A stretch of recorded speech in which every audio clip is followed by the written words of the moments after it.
നമസ്കാരം and welcome back. എല്ലാവരും സുഖമായിട്ടിരിക്കുന്നു. കുറച്ച് ദിവസമായിട്ട് സോഷ്യൽ മീഡിയയിൽ ഏറ്റവും കൂടുതൽ ട്രെൻഡിങ് ആയി നിൽക്കുന്ന ഒരു ടോപ്പിക് വിസ്മയ മോഹൻലാലാണ് അല്ലെ വിധോ. തുടക്കം മൂവിയുടെ പ്രൊമോഷൻസ് ഇപ്പൊ നടന്നുകൊണ്ടിരിക്കുകയാണ്. ഇതിന് മുന്നേ തന്നെ വിസ്മയ ചർച്ചയാണ് അല്ലേ. പ്രത്യേകിച്ച് നമ്മുടെ CJP കോക്രോച്ച് ജനതാ പാർട്ടിയുടെ പ്രൊട്ടസ്റ്റ് ഡൽഹിയിൽ നടക്കുന്ന സമയത്ത് വിസ്മയുടെ സ്റ്റേറ്റ്മെന്റ് അല്ലെ, ഇതുവരെ ഒരു കാര്യത്തിനും പ്രതികരിക്കാൻ പുറത്തു വരാത്ത വിസ്മയ അങ്ങനത്തെ ഒരു കാര്യത്തിന് പ്രതികരിക്കുന്ന സമയത്ത് സ്വാഭാവികമായിട്ടും പ്രത്യേകിച്ച് CJP പ്രൊട്ടസ്റ്റ് റിലേറ്റഡ് ആയിട്ടാകുമ്പോൾ ഭയങ്കര രീതിയിലുള്ള ബാക്ക്ലാഷ് ഉണ്ടാവും. അതിൽ ഒരുപാട് പേര് അഭിപ്രായം പറഞ്ഞതിൽ പെട്ടതാണ് മേജർ രവി ഒക്കെ അല്ലേ. മേജർ രവിയുടെ അഭിപ്രായം ഉണ്ട്. പിന്നെ അതിനുശേഷം അവരൊരു ഇന്റർവ്യൂവിൽ നിലപാടിൽ മാറ്റമില്ല എന്നുള്ളൊരു ക്ലാരിഫിക്കേഷൻ കൊടുത്തു. അത് ഏകദേശം എന്താണ് ഒരു ഉദ്ദേശിക്കുന്നത് വളരെ കൃത്യമായിട്ട് ഇംപ്ലൈഡ് ആണ് അല്ലേ. ഇപ്പൊ ഏറ്റവും ലേറ്റസ്റ്റ് ആയിട്ട് ഇപ്പൊ കഴിഞ്ഞ 2 ദിവസമായിട്ട് സോഷ്യൽ മീഡിയയിൽ 2 ദിവസമായിട്ട് ഭയങ്കരമായിട്ട് ചർച്ച അല്ലേ. കമന്റ് ബോക്സുകളിലൊക്കെ ഭയങ്കര ചർച്ചയായിട്ടുള്ളത് വിസ്മയ മോഹൻലാലാണ്. തുടക്കം സിനിമയിനേക്കാളും കൂടുതൽ ചർച്ചയാവുന്ന വിസ്മയ മോഹൻലാലാണ്. വന്നിട്ടുള്ള ഒരു കംപ്ലീറ്റ് ഈ പിന്നെ തുടക്കത്തിന്റെ പ്രസ് മീറ്റിനാണ്. പിന്നെ ഇന്റർവ്യൂസ് ഒക്കെ കൊടുത്തിട്ടുണ്ട്, ഓരോ ചാനലിന് യൂട്യൂബിൽ കുറെ ഇന്റർവ്യൂ ഒക്കെ കൊടുത്തിട്ടുണ്ട്. അതൊക്കെ ഇതിന്റെ പ്രൊമോഷന്റെ ഭാഗമായിട്ടുള്ള ഇന്റർവ്യൂ ആണ്. അതിനു മുമ്പേ ഒറ്റയ്ക്ക് കുറെ ഇന്റർവ്യൂ ഒക്കെ കൊടുത്തിട്ടുണ്ടായിരുന്നു. എന്തായാലും അത് അത്യാവശ്യമാണല്ലോ അങ്ങനെ ചെയ്യേണ്ടത്. കാരണം പെട്ടെന്ന് ഒരു സിനിമയിൽ വരുന്നതിന് മുമ്പേ ഈ കുട്ടി എങ്ങനെയാണോ എന്നുള്ളൊരു പ്രൊമോഷൻ, പിന്നെ ആ ഫിലിമിനും അതെ നല്ല രീതിയിൽ അവർ പ്രൊമോഷൻ നടത്തുന്നുണ്ട്. കംപ്ലീറ്റ് വരുന്നത് വിസ്മയുടെ മേലെ സിനിമേനേക്കാളും കൂടുതൽ. ഇതെന്താ പറയാനുള്ള റീസൺ വെച്ചാൽ ചിലപ്പോൾ ഒരു പക്ഷെ നിങ്ങൾ അറിഞ്ഞിട്ടുണ്ടായിരിക്കും. അതായത് ഇത് എല്ലാവരും ഒരേപോലെ അല്ല. ഒരു വ്യക്തിയും ഞങ്ങൾ 2 ആളാണെന്നുണ്ടെങ്കിൽ ഞാൻ വേറൊരു വ്യക്തിയാണെന്നുണ്ടെങ്കിലും ഈ ലോകത്ത് എല്ലാവരും യുണീക്കാണെന്ന് പറയും അല്ലേ. എല്ലാവരും അവർക്ക് ഓരോരോ പ്രത്യേകതകളുണ്ട്, സ്പെഷ്യാലിറ്റീസ് ഉള്ളവരാണല്ലേ. പക്ഷെ ഒരുപാട് ആൾക്കാർ പ്രത്യേകിച്ച് ഈ ഫേസ്ബുക്കിൽ കമന്റ് എഴുതുന്നവരട്ടോ, ഞാൻ കുറ്റപ്പെടുത്തിയിട്ട് പറയല്ല, പക്ഷെ ഞാൻ പറയാ ഫേസ്ബുക്കിൽ കമന്റ്. കാരണം ഫേസ്ബുക്കിൽ കമന്റ് ഇടുന്ന ഇപ്പൊ വിസ്മയെ പറ്റിയിട്ടാണെങ്കിലും മറ്റുള്ള ഈ സ്റ്റേജിൽ കയറി സംസാരിക്കുന്ന വേറുള്ളവരെ പറ്റിയിട്ടാണെങ്കിലും ഈ കമന്റ് ഇടുന്നവർ ഒരു കാര്യം ആലോചിക്കണം. നിങ്ങളിലെ എത്ര പേർക്ക് ഒരു സ്റ്റേജിൽ മര്യാദയ്ക്ക് കയറി നിന്ന് 2 വാക്ക് സംസാരിക്കാൻ കഴിയുന്നു? സ്വയം ഒന്ന് വിലയിരുത്തിയിട്ട് വേണം കമന്റ് ഇടാൻ. കാരണം എല്ലാവർക്കും ഞാൻ പറയട്ടെ, ഒരുവിധം എല്ലാവർക്കും ഒന്നും വേണ്ട, ഈ ക്യാമറയുടെ മുമ്പിൽ നമ്മൾ കയറി ഇരുന്ന് 2 സംസാരിക്കുമ്പോഴും എന്തൊക്കെ നെർവസ് ആവും ചില സമയത്ത് അറിയോ. നമ്മൾ തുടക്കം ഞങ്ങളിപ്പോ ആദ്യം കുറെ ചിരിച്ചിട്ടുള്ളൂ. വേറെ ദിവസം എന്താ വെച്ചാല് തുടക്കം സിനിമയുടെ കാര്യങ്ങൾ പറഞ്ഞിട്ട് തുടങ്ങാൻ കഴിയുന്നില്ല. പിന്നെ ഞാനിപ്പോ എത്ര വീഡിയോ ചില സമയത്ത് നമുക്ക് പറ്റില്ല. പിന്നെ ചില സമയത്ത് എന്നല്ല, ഇനിയിപ്പോ ഒരുപാട് പ്രാവശ്യം സ്റ്റേജിൽ കയറിയിട്ടുള്ള ആൾക്കാരുണ്ടാവും. ഞാൻ കേട്ടിട്ടുണ്ട് കേട്ടോ വലിയ വലിയ ആൾക്കാർ പറയണതും. ഇനിയിപ്പോ എന്റെ അനുഭവത്തിൽ നിന്നാണെങ്കിലും പറയാം, സ്കൂളിൽ പഠിക്കുമ്പോഴാണെങ്കിലും നമ്മൾ സ്റ്റേജിൽ ഒരുപാട് പ്രോഗ്രാമിന് കയറിയിട്ട് +2 എത്തി കോളേജ് എത്തി കയറുമ്പോഴും കുറെ കയറി പറഞ്ഞിട്ട് കാര്യമില്ല. ടെൻഷൻ, ഒരു വിറക്കൽ, അത് പലവർക്കും പല രീതിയിലാണ് വരിക. ചിലവർക്ക് വേറെ എന്തൊക്കെയോ ചെയ്യാൻ തോന്നും, ചിലവർക്ക് ടെൻഷൻ വന്നിട്ട് ഒന്നും പറയാൻ കിട്ടാത്തൊരവസ്ഥ വരും. ഇങ്ങനെ പല പല പല രീതിയിലാണ് പലവർക്കും വരിക. ചിലവർ അത് മാനേജ് ചെയ്തിട്ട് സംസാരിക്കുന്നു. സ്റ്റേജ് ഫ്രൈറ്റിന്റെ മാത്രമല്ല, പല ആൾക്കാർക്കും ഇത് പല രീതിയിലുള്ള മാനറിസംസ് ആയിരിക്കും. ഓരോ സിറ്റുവേഷൻ ഹാൻഡിൽ ചെയ്യുന്നത്, ഓരോരുത്തരോട് റെസ്പോണ്ട് ചെയ്യുന്നത്, സംസാരിക്കുന്നതിന് ചില ആൾക്കാർ ചിലർ ആംഗ്യഭാഷ കൈകൊണ്ട് ഉപയോഗിക്കും, ചിലർ ചാടി ഇതാക്കിയിട്ടുണ്ടാവും. ചില ആൾക്കാരൊക്കെ നമ്മൾ ഇങ്ങനെ തലാട്ടിട്ടൊക്കെ സംസാരിക്കുന്നത് കണ്ടിട്ടില്ലേ. പല ആൾക്കാർക്കും പല രീതിയിലുള്ള മാനറിസംസ് ആയിരിക്കും. അപ്പൊ അത് സ്റ്റേജിനെ അഭിമുഖീകരിക്കേണ്ട ആവശ്യമില്ല. അല്ലാതെ ഒരു നോർമൽ കോഴ്സിൽ നമ്മളൊരാളോട് സംസാരിക്കുക, നടക്കുക ഒക്കെ പറയുന്ന സമയത്ത് തന്നെ പല ആൾക്കാർക്കും സ്പെഷ്യാലിറ്റീസ് ഉണ്ടായിരിക്കും. അതിപ്പോ വിസ്മയക്ക് സ്പെഷ്യാലിറ്റി ഉണ്ടെന്ന് പറയുന്നില്ല.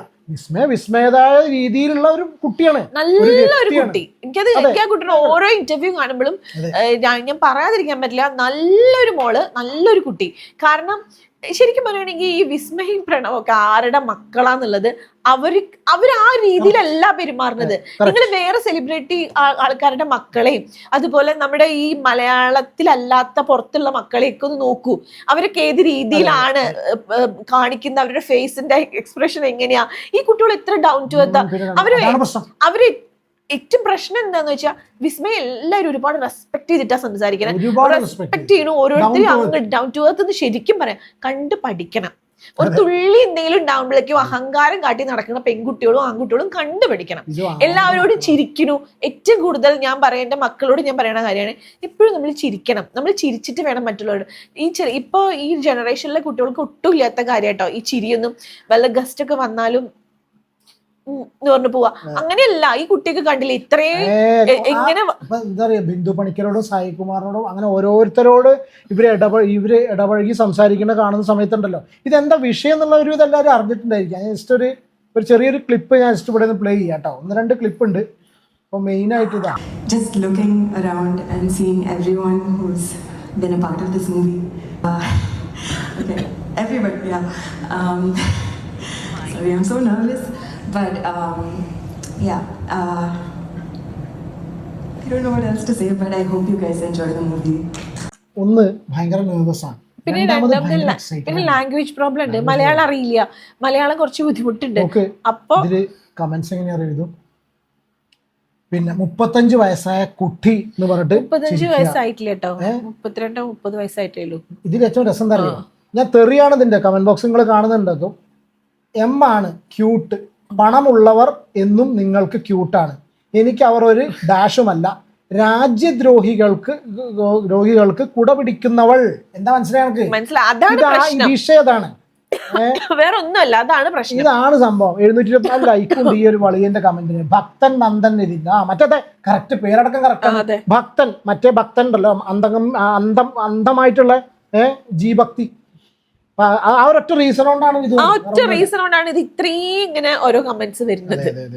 ഇതൊക്കെ എന്തു പറ്റി, സ്പ്രിങ് വിഴുങ്ങിയോ, എന്തോ ഒരു സ്പെല്ലിംഗ് മിസ്റ്റേക്ക് തോന്നുന്നുണ്ടല്ലോ. ഇതൊക്കെ ഈ പറയുന്നവനെ കയറ്റി നിർത്തിയിട്ട് മൈക്ക് കൊടുത്താ എങ്ങനെയാവും ഈ സുബ്രഹ്മണ്യം മണിക്ക് ഇതൊന്നും ഇല്ല, ഇതോ 20 പോസ്റ്റ് ഇതൊന്നും ഇല്ല. അതാ ഒരു ഇത് മനസ്സിലാ, ഓഞ്ഞു പോയടി നല്ല മിടുക്കി സുന്ദരി പിള്ളേർ ഇഷ്ടംപോലെ കേരളത്തിലുണ്ട്, നല്ല കഴിവുള്ളവർ, നീ നിന്റെ തന്തയുടെ പേരിൽ നെളിയുന്നു, അത്ര തന്നെ. രാജേഷ് ആർ തിരുവനന്തപുരം. ഇവന്റെ പ്രൊഫൈൽ ഇവൻ ലോക്ക്ഡ് ആക്കിയിട്ടുണ്ട്, അപ്പൊ കാണാൻ പറ്റില്ലല്ലോ അല്ലേ. ഇവർക്കൊക്കെ എന്താന്ന് അറിയാം, അപ്പന്റെ വിരലുകൾ വരെ അഭിനയിക്കും. ഒരു മിനിറ്റ് ഞാൻ ഈ കമന്റ് നോക്കി. അപ്പന്റെ വിരലുകൾ വരെ അഭിനയിക്കും, മോളുടെ ശരീരം മൊത്തം അഭിനയിക്കുന്നുണ്ട്, ഓരോ വാക്കും പറയാൻ ശരീരം മൊത്തം ഇളക്കി ആടുന്നു. എന്തൊക്കെയാ പറയാ. If she stand on iron പ്രിങ്ങും സിനിമ പ്രൊഡക്റ്റ് അല്ലേ, വായിക്കാൻ വയ്യ. പക്ഷെ ഞാൻ എന്താ ഉദ്ദേശിച്ചത്, ഞാൻ സത്യം പറഞ്ഞാൽ അത് കുറച്ച് പ്രിപ്പയർഡ് ആയിരുന്നില്ല. ഞാൻ ഇതിൽ കമന്റ് ബോക്സിൽ ഇവരൊന്ന് എക്സ്പോസ് ചെയ്തിട്ട് വലിയ കാര്യമൊന്നുമില്ല. പക്ഷെ അറ്റ്ലീസ്റ്റ് ഈ വീഡിയോ 4 ആൾക്ക് എത്തുമ്പോൾ ഇവരുടെ ഫേസ് കുറച്ച് ആൾക്കാരെ എത്തട്ടെ എന്നുള്ള കണ്ടീഷനിൽ മാത്രമേ ഞാൻ വിചാരിച്ചിരുന്നുള്ളൂ. മനസ്സിലായോ? കാരണം വെച്ചാൽ അങ്ങനത്തെ രീതിയിലാണ് ഇവരൊക്കെ കമന്റ്സ് എഴുതി വിടുന്നത്. പിന്നെ ഇതിൽ സംഭവം എന്താ അറിയോ, ഇപ്പൊ ലാലേട്ടൻ എത്ര കാലമായി നമ്മൾ സ്റ്റേജിൽ കാണുന്നു. നമ്മൾ സിനിമയെ കാണുന്ന മോഹൻലാലല്ല, എത്രയോ സ്റ്റേജുകളിൽ ലാലേട്ടൻ നമ്മൾ കാണുന്നുണ്ട് അല്ലേ. എവിടെയാണ് ലാലേട്ടൻ 100% കോൺഫിഡൻ്റ് ആയിട്ട് ദി സോ കോൾഡ് ഇപ്പൊ ഈ പറഞ്ഞിട്ട് പോലെ ഈ ഒരു പബ്ലിക്കിനെ അഡ്രസ് ചെയ്യുമ്പോൾ ആ 100% കോൺഫിഡൻസോട് കൂടി ആ ഹീൽസിൽ നിന്നിട്ട് നമ്മളെ ഭയങ്കര അല്ലേ ആ ഒരു രീതിയിൽ നിന്നിട്ട് സംസാരിക്കുന്ന ലാലേട്ടന്റെ ഏതെങ്കിലും ഒരു സ്പീച്ച് കാണിച്ചു തരാൻ പറ്റും? ഇപ്പോഴും ലാലേട്ടൻ സംസാരിക്കുന്നത് കുറച്ച് നാണൊക്കെ ആയിട്ടല്ലേ, അപ്പൊ ഒരു ശൈലിയല്ലേ. ചിലപ്പോൾ ഒരു പക്ഷെ അങ്ങനത്തെ രീതിയിലുള്ള ഒരു ശൈലി ആയിരിക്കും മക്കൾക്കുള്ളു. പിന്നെ രണ്ടാമത്തെ ആളോ മറ്റാളോ പ്രണവോ വളരെ ഇൻട്രോവേർട്ടാണ്. ഇതിങ്ങനെ സംസാരിക്കേണ്ട കേസിന് ഇത്രയൊക്കെ ഇവർക്ക് എന്താ പറയുക, വലിയ ജാടയൊന്നും ഇല്ലാതെ നല്ല കുട്ടികളായിട്ട് എല്ലാരോടും പെരുമാറി ചിരിച്ച് ഒരു മോഹൻലാൽ എന്ന് പറഞ്ഞ പോലത്തെ ഒരാളുടെ മക്കളാണ് എന്ന് കാണിക്കാതെ പെരുമാറുന്നതാണ് ഈ ഇവരുടെ പ്രശ്നം, ഇപ്പൊ ഉള്ള പ്രശ്നം. പക്ഷെ ഒരുവിധം എല്ലാവർക്കും ഇഷ്ടാട്ടോ, ഒരുവിധം എല്ലാവർക്കും ഇഷ്ടമായിട്ടുണ്ട്. സത്യം പറയട്ടെ, ഞാൻ ഫിലിമിന് വേണ്ടിയിട്ട് വെയിറ്റ് ചെയ്തിരിക്കുക. ഫ്രൈഡേ എങ്കിൽ ഫ്രൈഡേ ചിലപ്പോൾ പോകും, അല്ലെങ്കിൽ കുട്ടി നല്ല രീതിയിൽ എത്തണം വരും. റീസൺ എന്താണെന്നറിയോ, ഇത് എവിടെ എത്തില്ല വിധി എഴുതിയിട്ടുള്ള കട്ട എരണം കെട്ട സംഖ്യകളുണ്ട്, അതിൽ യാതൊരു സംശയമില്ല. CJPയുടെ ആ പ്രൊട്ടസ്റ്റ് സമയത്ത് ഈ കുട്ടി സംസാരിച്ചു എന്നുള്ള, അതിപ്പോൾ ഫെയിമിന് വേണ്ടിയിട്ടാണെന്ന് പല ആൾക്കാരും പറയുന്നുണ്ട്. നമ്മളിപ്പോൾ എന്ത് തോന്നിയാലും വിഷയമല്ല കേട്ടോ. അതന്നെയാണ് കാരണം എന്നുള്ള കമന്റ് ബോക്സ് സ്കാൻ ചെയ്ത് കഴിഞ്ഞാൽ വളരെ കൃത്യമായിട്ട് മനസ്സിലാവും ആരാണ് ഈ കമന്റ്സ് ഇടുന്നത്. ഇവരിടുന്ന മറ്റുള്ള കമന്റ്സ് ഉണ്ട്, അതൊക്കെ കുറച്ച് കാലമായിട്ട് വീഡിയോസ് ചെയ്യുന്നതുകൊണ്ടും നമുക്ക് വളരെ കൃത്യമായിട്ട് നോക്കാനറിയാം. നോക്കുന്ന സമയത്ത് അവരുടെ പ്രൊഫൈൽ കാണുമ്പോഴും എന്താണ് അവരുടെ പ്രൊഫൈൽ ഫോട്ടോ, എന്താണ് അവരുടെ കവർ ഫോട്ടോ എന്നൊക്കെ കാണുന്ന സമയത്ത്, അല്ലെങ്കിൽ അവർ ആരൊക്കെ ഫോളോ ചെയ്യുന്നുണ്ട്, ഇതൊക്കെ കാണുന്ന സമയത്ത് വളരെ കൃത്യമായിട്ട് മനസ്സിലാവും വിസ്മയ മോഹൻലാലിൻ്റെ ചിരിയോ ആട്ടോ കളിയോ സംസാരമോ, ഇനിയിപ്പോൾ മറ്റെല്ലാവരും അവർക്ക് ഇഷ്ടപ്പെടാത്ത ആൾക്കാർ പറയുന്ന പോലെ സോ കോൾഡ് ക്യൂട്ട്നെസ്, അതൊന്നല്ല അവിടെ പ്രശ്നം. അവിടെ പ്രശ്നം എന്ന് വെച്ചാൽ CJP പ്രൊട്ടസ്റ്റിന് സമയത്ത് ആ ഒരു പ്രതികരണം, അതായത് ഇവിടെ CJPയുടെ കേസിന് മാത്രം പ്രതികരിച്ചു, സിനിമയ്ക്ക് ഇത് കിട്ടാൻ വേണ്ടി പ്രതികരിച്ചു, വേറെയുള്ള കേസിൽ ഒന്നും പ്രതികരിച്ചില്ല. ഞാൻ അന്ന് ടൊവിനോന്റെ കേസിൽ വീഡിയോ ചെയ്ത സമയത്ത് ഒരു കാര്യത്തിനെ പറഞ്ഞിട്ടുള്ളൂ. അപ്പൊ എനിക്ക് പല ആ കാര്യത്തിൽ അഭിപ്രായം ഉണ്ടെന്ന് വിചാരിച്ച് ഞാൻ എല്ലാത്തിലും കയറി പറയണമെന്നുണ്ടോ? I can be selective. എനിക്ക് ഇഷ്ടമുള്ള കാര്യങ്ങളിൽ ഞാൻ പ്രതികരിച്ചാൽ പോലെ. ഒരു പക്ഷേ ചിലപ്പോൾ ആ കുട്ടി ഇത്രയും കാലമായിട്ട് ഈ ഫീൽഡിൽ അവരോട് കാര്യങ്ങളൊന്നും ഉണ്ടായിരിക്കില്ല. ഇവിടെ ആയിരുന്നില്ല, ഒരുപാട് കാര്യങ്ങൾ പഠിച്ചിട്ടുള്ള കുട്ടിയാ. അപ്പൊ എന്തൊക്കെയോ പഠിക്കാൻ വേണ്ടിയിട്ടൊക്കെ പുറത്തായിരുന്നു. അപ്പൊ ഇവിടെ വരുമ്പോഴാണ് കുറെ കാര്യങ്ങൾ ഒന്ന് ഫ്രീ ആയിട്ട്. വേറൊരു സംഭവമുണ്ട്, യൂത്തിന്റെ ഇപ്പൊ യൂത്ത് ആയതുകൊണ്ട് ഇപ്പൊ ഒരു പ്രൊട്ടസ്റ്റ് ചെയ്തു, ആ കുട്ടി സംസാരിച്ചു അല്ലെ, കൂട്ടത്തിൽ അതിന് അവർ സപ്പോർട്ട് ചെയ്ത് സംസാരിച്ചു. യൂത്തിന്റെ ഇതുപോലത്തെ ഒരു പ്രൊട്ടസ്റ്റ് ഉണ്ടായിട്ടുണ്ട്. ഈ പ്രൊട്ടസ്റ്റിനാണ് ഇതുപോലെ ഒരുപാട് പേര് സംസാരിച്ചിട്ടുള്ളത്. മനസ്സിലായോ? നമ്മുടെ നാട്ടിൽ നിന്ന് ഇപ്പൊ എത്രയോ ആൾക്കാർ യൂത്തിന് വേണ്ടി സംസാരിച്ചു. ഞാനും ഒരുപാട് വീഡിയോസ് ചെയ്തിട്ടുണ്ട്. അപ്പൊ ഇത് ചെയ്തതിന് അഗെയിൻസ്റ്റ് ആയിട്ടുള്ള ഒരൊറ്റ കാര്യം മാത്രമായിട്ട് അതിനെ കാണാനുള്ളൂ. പക്ഷെ ഒരു കാര്യം ഉണ്ട് കേട്ടോ, നല്ല സപ്പോർട്ട് ഉണ്ട്, ഒരുപാട് പേർക്ക് ഇഷ്ടമാണ്. ഒരുപാട് പേർക്ക് ഇഷ്ടമാണ്. മാനറിസംസ് ആണ് പറയുന്നത്. പല ആൾക്കാർക്കും ഇപ്പൊ ഈ പറഞ്ഞ പോലെ ഇത് ഒന്ന് ചിലപ്പോൾ നെർവസ്നെസ് ഉണ്ടായിരിക്കാം. രണ്ടാമത്തെ കേസിൽ ചിലപ്പോ ഒരു എന്താ പറയാ, നമുക്കൊരു അഡ്രിനാലിൻ റഷ്, എന്താ പറയാ, എക്സൈറ്റ്മെന്റ് ഉണ്ടാവും. പലരും പല രീതിയിലാണ് എക്സൈറ്റ്മെന്റ് കാണിക്കുക. നടന്ന് സംസാരിക്കുന്ന സമയത്തൊക്കെ ഒന്ന് ചാടിയിട്ടാണ്. ഒരു പക്ഷെ ചിലപ്പോൾ ഭയങ്കര എക്സൈറ്റ്മെന്റ് കൊണ്ടായിരിക്കാം. പല ആൾക്കാരും പല രീതിയിലല്ലേ എക്സൈറ്റ്മെന്റ് ഒക്കെ ഇതാക്കുക അല്ലേ ഇത്.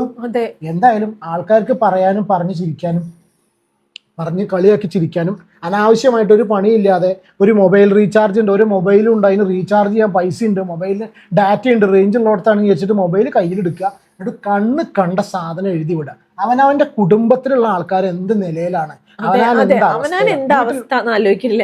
ഇവരൊക്കെ ആരാന്നൊന്ന് ആലോചിച്ചാൽ മതി, ജസ്റ്റ് ഒന്ന് ആലോചിച്ചാൽ മതി. അതൊന്നും ആലോചിക്കില്ല.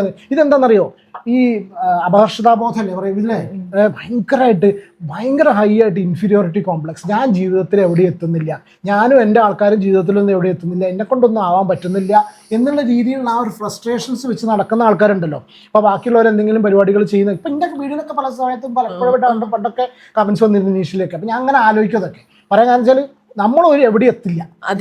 നമുക്ക് എന്താ വെച്ചാൽ നമ്മളിങ്ങനെ സമയം കളയുന്ന ഇത് കമന്റ് അടിച്ചിട്ടും ഇത് ചെയ്തിട്ടുണ്ട്.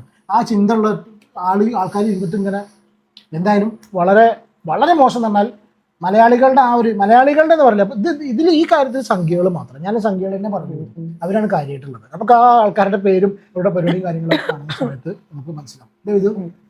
അപ്പൊ ഈ ഒരു കാര്യം ജസ്റ്റ് ഒന്ന് പറയണം തോന്നി. എന്തായാലും തുടക്കം വിസ്മയ മോഹൻലാലിന് എല്ലാവർക്കും വളരെ നല്ലൊരു തുടക്കമാവട്ടെ. ഒരുപാട് സിനിമയിൽ അഭിനയിക്കാൻ പറ്റട്ടെ, നല്ലൊരു നടിയായി മാറട്ടെ. ഞങ്ങളൊക്കെ കാണും. ഞങ്ങൾ ഇനിയിപ്പോ ഫ്രൈഡേ കഴിവോ കാര്യങ്ങളോ ഒന്നും അറിയില്ല. നമുക്ക് പോകണം. അല്ലാതെ അഭിനയത്തിന്റെ കഴിവോ കാര്യങ്ങളോ സംഭവം നമുക്ക് അറിയില്ല, ഇല്ലാതിരിക്കില്ല. കുറച്ചൊക്കെ കഴിവുകൾ ഇല്ലാതെ. പിന്നെ ഇപ്പോ അവര് ആന്റണി പെരുമ്പാവൂരിന്റെ മകനായി ജനിച്ചു. ഈ കമന്റ് ഇടണവൻ അവര് തന്തപ്പുഴയും ഇവരൊക്കെ മക്കളായി ജനിച്ചു എന്ന് ചോദിച്ചാൽ അവരെ കുറ്റം പറയാം. എന്താ കൂടെ അവര് പിന്നെ കുറ്റം പറയാൻ പറ്റും? നമ്മൾ ഞാൻ ഇന്ന ആളുടെ മകനായി ജനിച്ചു, മറ്റവൻ വേറുള്ള ആളുടെ മകനായി ജനിച്ചു എന്ന് പറഞ്ഞിട്ടുള്ള കുറ്റം പറയാൻ പറ്റുമോ? ടാറ്റയ്ക്കും ബിർളയ്ക്കും ഒക്കെ മക്കളില്ലേ? അവരൊക്കെ മക്കൾ നടക്കണുണ്ട് വെച്ചിട്ട് അവര് നടക്കുന്നുണ്ട്. എന്നാ കഴിവുള്ള അതങ്ങനെയാണ് സംഭവം.